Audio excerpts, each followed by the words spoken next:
and welcome to our NESN pregame chat presented by Cross Insurance. I'm Chelsea Sherrod here with our Patriots beat writer Zack Cox and Dakota Randall for Week 3 for the Patriots home opener as they host the Ravens today. Kickoff is at 1 p.m. Guys, first things first, I mean, you're looking great. Haven't seen you guys in suits in a while. How you guys feeling Week 3? Feeling great. Home opener. It feels late this season. It's the first time they've opened with 2 games on the road in quite a while, so it's a bit of a delayed arrival here, but great weather here, great football weather. Should be a good game. Yeah, it's great to be here after a couple of days or a couple of weeks on the road. It's nice to be back home, so looking forward to it. Yeah, Zach also avoided a coffee spill, so I'm glad that you cleaned things up for us today. It would have been bad. I would have been, we avoided disaster there. Let's the say day that. is young, though. All right, the Patriots offense is also looking to clean things up. They've definitely made some improvements from Week 1 to Week 2. We're hoping that we can see more changes in Week 3, but it's still a work in progress. Zach, what is one thing or one key to this Patriots offense that you need to see today in order for them to get a win over Baltimore? Well, going into this game, as we were kind of evaluating it this week, it looked like this could be a situation where you'd kind of get maybe a get-right opportunity for Mac Jones in this Patriots passing game, because Mac Jones, overall through 2 games, really has not taken the strides that a lot of people were expecting from him in year 2. He hasn't been bad, he hasn't been awful, but he's looked shaky, especially last week against Pittsburgh, and then going up against this Ravens defense, which enters ranked last in the NFL in passing yards allowed, and that's in 2 games against Joe Flacco and Tua Tagovailoa, who I don't think anybody would put in the elite quarterback category. So I still think there's an opportunity for this to be a better game for the Patriots passing attack, but they're going to be without Jacoby Myers, their best receiver, their most reliable receiver, their most clutch receiver, whatever term you want to use with that. He's been their number one really for the last 3 years and throughout the Mac Jones era. He is not going to be playing in this game. He's still dealing with the knee injury that he suffered back in the preseason finale. So that's going to create opportunities where other Patriots pass catchers are going to need to step up. It's going to be pressure on Nelson Aguilar, who had probably his best game in a Patriots uniform last week. Pressure on Kendrick Bourne, who we would assume is going to see a larger role in this game after he barely played in Week 1, then played about 20 snaps in a limited role in Week 2. Devonte Parker is a guy who's played a lot and really hasn't given them much production at all so far. He only has 1 catch this season. And then the tight ends, Hunter Henry and Jonnu Smith, combined for only 5 catches through 2 games, 0 last week against the Steelers. All of those players are going to need to step up and up their production if the Patriots are going to withstand this injury to Jacoby Myers, and especially in those clutch situations on a 3rd down. If you get 7 minutes left in this game, it's a 3rd and 8, you need to have that completion, you need to have that 1st down. Where is Mac Jones going to be going with that ball? Usually that's Jacoby Myers. With Jacoby Myers not out there, going to need some other players to step up. Absolutely. Dakota? Well, and just building off of Zach's point, I think for me, with Myers being out, I'm looking at someone like Hunter Henry, because Myers is most definitely Mac Jones' most trusted security blanket, especially on 3rd downs. But Hunter Henry was, Myers was the same deal last year, but Hunter Henry was, I think, number 2 for that last year. Mac Jones went to him a lot in huge situations on 3rd downs, especially in the red zone. And as you mentioned, we haven't seen him at all. So I'd like to see Mac Jones go back to him in this game a lot. But for me, the big key is we've talked about it a lot, really dating back to last year, the Patriots getting out to a fast start. But beyond that, I just think they need to get out to a lead and play from ahead. And that seems like an obvious, simple take because you can't win football games without playing from ahead. But I just think the Patriots aren't really built to play from behind. And I think that's especially true against this Raven offense with Lamar Jackson, all the speed and the weapons on offense that they have. If they let the Ravens build a 2-score lead in this game, I think it's going to be really hard for the Patriots to come from behind. And last year, they got down to big deficits in 4 out of their last 5 games. You saw what happened in Week 1. This year, they got down, I think, 10-0. In the first half. And then last week against the Pittsburgh Steelers, they scored first, got up 3-0. They went into halftime, I believe, with a 10-3 lead. And you're going to see it. The Patriots then were able to play the game on their terms, play the way that they want to play. And I just think everything changes for them when they play from a lead because they're so limited on offense. I think that's huge for them, and it's going to be especially big in this game. Yeah, and this is still a Patriots team that wants to run the ball. And Right. it's harder to do that when you're falling behind 17-0, 20-0, 27-0, like they have in a lot of these losses. Right. So I totally agree with that. I think the formula that they showed last week where they can get ahead and kind of establish the game on their terms, so to speak. It does sound simple, but that's been the recipe for success for this team lately. Absolutely. It's not just having a lead and playing with a lead, but it's also controlling the pace. We know that Baltimore likes to play fast. We saw Duvernay with a 103-yard return on the opening kickoff against the Dolphins. So the Patriots need to control the pace. And also for me, it's like maybe 3rd time's a charm for Devonte Parker and Mac Jones. Devonte in his 3rd week, he's 1-4, just like you said in the first 2. Hopefully that connection can come together today for the Patriots against the Ravens. All right, defensively, I think I know what you both are going to say. They have a big assignment today with Lamar Jackson, but what do you need to see defensively defensively, Zach, from the Patriots today? Yeah, I mean, every time you go into a game against the Ravens, the number one defensive priority is stop Lamar Jackson, limit Lamar Jackson. Traditionally, it's been don't let Lamar Jackson have 95 rushing yards and 2 touchdowns and really kill you on either those design quarterback runs or those scrambles, those broken play type situations. That's still a priority for sure in this game. The Patriots are going to have a hard time winning this game if they can't kind of corral Lamar Jackson and prevent him from really killing them on the ground. Yeah. But he's also improved a lot as a just kind of a traditional pocket passer. He's able to do things at this point in his career in terms of reading defenses and finding mismatches and just playing from the pocket with his arm and with his brain, not with his legs, that he wasn't able to do earlier in his career. We were talking to Devin McCourty, the Patriots safety, this week, and he said the hardest part about defending Lamar Jackson these days is that he's gotten better. He's just a better, more well-rounded quarterback than he was even when the Patriots played him here 2 years ago. He's not a guy that you can just say, all right, well, if we keep him in the pocket, he's probably not going to beat us.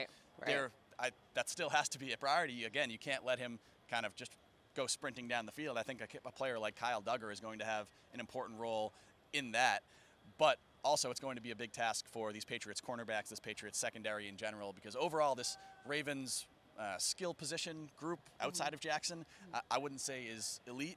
Mark Andrews, one of the best tight ends in football, is certainly in that category. But you've got Rashad Bateman, you've got Duvernay, you have a couple other pass catchers who are good and they're fast and they have talent. But this isn't going to be the best receiving core the Patriots are going to face this season. But playing against a guy like Jackson, it's going to be a big test for these cornerbacks. Yeah, I think this is interesting because one of the big talking points of the offseason for the Patriots, and they started themselves with Matt Groh after the draft, is they wanted to get faster across the board in all 3 phases, and especially on defense. And what offenses are faster than Lamar Jackson and the Ravens? So again, I wouldn't necessarily call the Patriots slow if they don't do well today, because a lot of defenses look slow against Lamar Jackson. But I think we're going to see just how much faster the Patriots got on defense. But for me, I think a big key to this game, and you mentioned Lamar Jackson, it all sort of starts and ends with him, is getting pressure on him without blitzing. Now, throughout his career, he's not been very good against pressure. That was the case last year. It's the case early on this season. But against the blitz, he's deadly. I think he's got a passer rating of 148 against the blitz this season. That's in keeping with the way he's been throughout his career. So I think the Patriots, if they can get pressure on Lamar Jackson without having to send the blitz and send extra rushers, I think that could be a huge recipe for success for them. It's a big Matthew Judon game. Maybe we'll see them scheme up some pressures with amoeba fronts and things like that. But again, I think getting pressure on Jackson without sending blitzes, it could be huge for the Patriots. Yeah, Baltimore going to be without Ronnie Stanley, one of their starting tackles in this game too. So that could be a potential mismatch for someone like Judon and the Patriots. Also a player to watch, Dietrich Wise, in this game. He's been awesome. Really good through 2 games. He's been playing basically as an every down player for the first time in his career. And one thing that we talked about during the final stretch last season is that the Patriots pass rush just wasn't deep enough. And if Matthew Judon and Christian Barmore weren't getting after the quarterback, then pretty much nobody was. So it's been a little bit different so far this season. You've seen guys like Wise, even Jelani Tavai had a sack last week. I believe Anthony Jennings was in on a pressure last week. So it's been a little bit of a deeper group, and that's what you need when you're trying to kind of hassle another quarterback without sending the blitz. And one point I would add to that is, I don't know if his status has been revealed yet, but Kyle Duggar entering this game was questionable with a knee injury. He was limited in Friday's practice. He did not participate in the previous 2. I think if there's one athlete or one player on the Patriots defense that has the speed and the athleticism to keep up with Lamar Jackson, especially if they bring him down and kind of put him on a spy, I think it's Kyle Duggar. I think if he doesn't play in this game, that's a huge loss for the Patriots. We'll see. Yep, that's exactly the role that Kyle Duggar played when these two teams played here. Back 2 years ago, he had 12 tackles in that game, was a really important player. So certainly someone the Patriots going to want to have on the field today. Absolutely. I mean, and it starts up front, just like you guys said, with the linebackers. Matt Judon, he had a big game against Mitch Trubisky last week, and Mitch Trubisky is obviously no Lamar Jackson, but you still have that momentum. Big game for the strong safeties as well. I think for the Patriots, it's going to be keeping the Ravens scoring down. They're only allowing 17 points per game. The Ravens are scoring 31 points per game.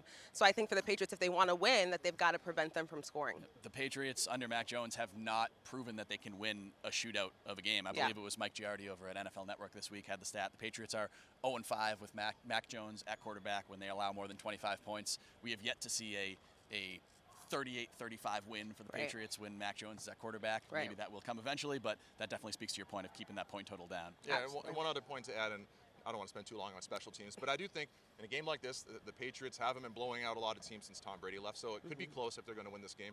And things like special teams and field position could be huge. I think the Ravens are either first or second in DVOA from Football Outsiders for special teams. I think the Patriots are down at 19th. I don't think they were very good against the Steelers last weekend. The Miles Bryant play really sticks out, the botched punt return. But just overall, I think Jake Bailey had a net average of somewhere like 35. So it wasn't good enough. And again, the Ravens have a very good special teams. And one of those things to look for is you look for small ways that the game could swing. And even in that performance, though, the game really swung on a special teams play against the Steelers with Gunnar Olszewski muffing that punt. And John Harbaugh was a former special teams coach. If there's anybody that values special teams more than Bill Belichick in the NFL, it's probably John Harbaugh. So always important when these two teams play, for sure. Right. I don't think it's a stretch to say that Steelers game came down to the Patriots muff punt didn't cost them, and the Steelers muff punt did cost them. That was the game. Great point. Yeah, that's a good point. All right, so big assignment for the Patriots defense today. We want to see if this offense can kind of get things going in week 3, get into a groove here. What are your picks for today? Who do you guys like? Dakota, actually, I want to start with you this time. Well, I know Zach's got a pick for the game, so I'm going to go with a prop bet. Okay. I'm going to go over Mac Jones' 243.5 passing yards. Okay. He's gone over that mark 8 times in his career, including last week against the Steelers. And I just think, as good as I think the Patriots defense has played, and I do think they are a good group, I think the Ravens eventually are going to figure things out. They're going to put points on the board. I expect them to score at least somewhere in the mid-20s. And so if the Patriots are going to keep up with that, they got to throw the ball. Mac Jones has to air it out, and I think he gets over that mark today. And another one I'm looking at is Mac Jones over 6.5 rushing yards. He went over that number in 5 of the last 7 games last season. Hasn't done it yet this year, but during training camp, he showed the willingness to run a lot, especially when the protection in front of him wasn't very good. And it wouldn't surprise me if in a 3rd down or something today, he takes off too. Yeah, and just to piggyback off the protection, I think Cole Strange and also Trent Brown had good games last week. So also when you talk about momentum and protecting Mac Jones, to allow him to air it out, that'll be big for them today. Zach? Yeah, definitely a big step forward for the Patriots offense last week. I loved that Mac Jones rushing prop. That was probably my single favorite player prop on this whole list that I was looking at. But I'm going with the game. The Ravens 2.5-point road favorites here. With Jacoby Myers in the game, I was leaning Patriots. With Jacoby Myers out of the game, I'm now leaning Ravens. I think they're going to win and cover in this game. It just goes back to the thing I was saying before. When you need those clutch first downs, who's going to get that for the Patriots? And I just don't know the answer to that question. I think it's going to be a close game. I think it's going to be a reasonably low-scoring game. But I do see the Ravens taking this one in a close win here on the road. Okay, I'm going point total. So the point total is 44.5. Sunspots, you can get at 44. I'm going under. We just talked about how the Patriots need to hold the Ravens scoring down. I'm going to take the under in this game. And if you're superstitious, the under is 5-0 in Patriots games in September. We have a beautiful September day today. So I'm going to be a little superstitious for them today. I love it. Yeah, I mean, we have seen the Ravens just play in a pretty crazy shootout last week against the Dolphins, where they scored, 28 points in the 4th quarter. But, I see this being a, I don't know, low 20s, high teens kind of game, like a lot of the Patriots games that we've seen over the last year or two. Yeah, just to go off of both those points and back to the Patriots offense, I mean, what have they shown you at all since the Colts game last season that they would be willing to score a lot of points without Jacoby Myers on the field? I mean, you're really just taking a leap of faith, saying, well, I assume that they can figure it out. Maybe Mac Jones' improved chemistry with Nelson Aguilar can kind of fill that gap. Maybe Kendrick Bourne plays more today than he has in the first 2 games, but we're kind of guessing at that point. I think if we're just being honest, there's no reason to believe that the Patriots are going to have a big offensive day with Jacoby Myers out there, but they could surprise us. Sure. Absolutely. And you know what? We're all looking forward to the Patriots potentially getting their first home win of the season in their home opener. Lots of energy. Great weather today, guys. Thank you so much for your analysis. Kickoff is at 1 p.m. We'll see you there.